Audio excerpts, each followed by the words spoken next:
Human error, unforgivable, disgraceful. But equally disgraceful are the people, be they media figures, but who cares? The people who are actually in power, who understand that at this early stage, where yes, there are some people that are a little bit nervous, a little bit anxious, a little bit trying to work out what's going to happen here.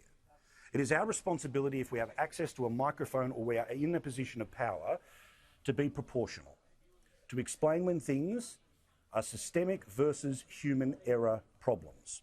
Which brings us to the disgraceful politics that was played today by the Premier of Queensland. After this story came out, where again, human error of the labour hire firm hired by the private nursing home, the human error that took place here, this was the response from the Queensland Premier deciding to instantly go political, blame ScoMo. I want to know what training is being provided to the people the federal government is employing to administer the vaccines in our aged care facilities to give additional confidence, Mr Speaker. This woman, I know she's very powerful, very popular, easily re-elected at the last election. She is a fantastic blame shifter. Because if you had been paying attention to the television that people in Queensland have been watching, including the people in that very nursing home where the problem existed today, you would think that this was not a federal responsibility. This has been just a small taste of the PR strategy of the paranoid Premier, Queen Palaszczuk, to pretend that it was all Queensland that was bringing the vaccine to you. But of course, as soon as there was a problem, it's the Fed's fault. Does that appear anywhere when they were selling the vaccine to people?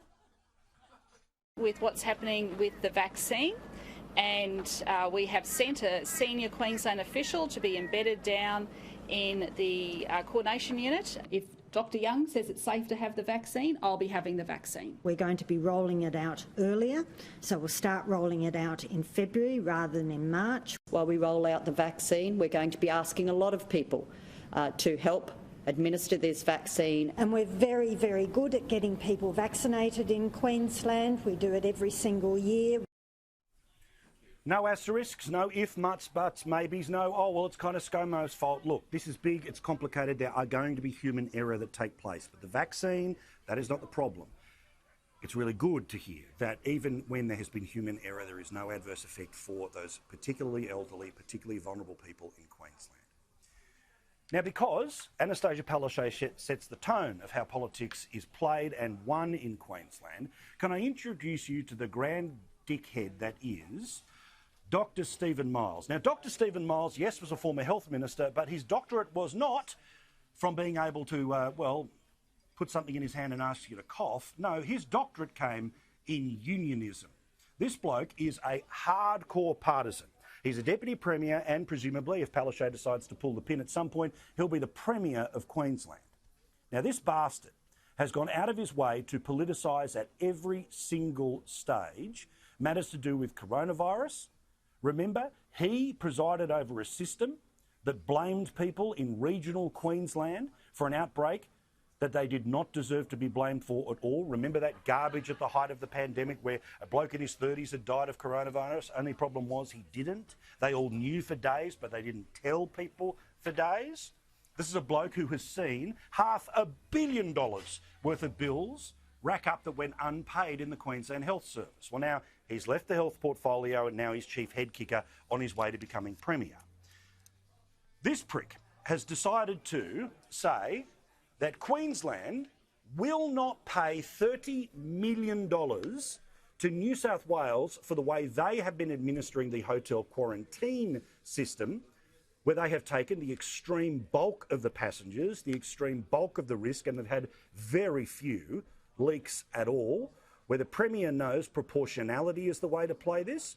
Well, he has said, we're not going to give $30 million until the federal government lets us put people from overseas into quarantine camps at the end of an airport in Toowoomba. This is classic standover stuff. And because they think the politics now is we've won the state election, so even though we promised you a higher unemployment rate, even though there's bankruptcies all over the place, we are now going to, now that we are sitting pretty for 4 years in the parliament in Brisbane, every problem will be the federal government's. The existence of the Queensland government is to run politics against the LNP running into a federal election this year or next year. That's their main purpose, because they know that they've got state politics sewn up for as long as they want it. Well, Stephen Miles today, disgracefully, decided to go into the state parliament. And in the state parliament, he decided to have a rip at the Prime Minister. He said that the Prime Minister was somebody who we couldn't forget, cried all of those, and he quotes here, crocodile tears about, and his direct quote is, who could forget the Prime Minister's crocodile tears over New South Wales residents' inability to attend funerals or come to our hospitals, despite New South Wales owing us $20 million for the hospital treatments? This prick, I say it for the third time, is talking about a story of a woman who didn't come from New South Wales. She was from Canberra. She was the lady from a place that had no coronavirus, that because of the panic that the Queensland government put in place to win the election, which they did, forced this lady not to go to her dad's funeral, forced this lady to wear PPE and be marched in under guard like she was a prisoner. And this bloke is trying to redefine what that issue was, that issue wasn't a mistake of the Queensland government. It was political exploitation from the Prime Minister.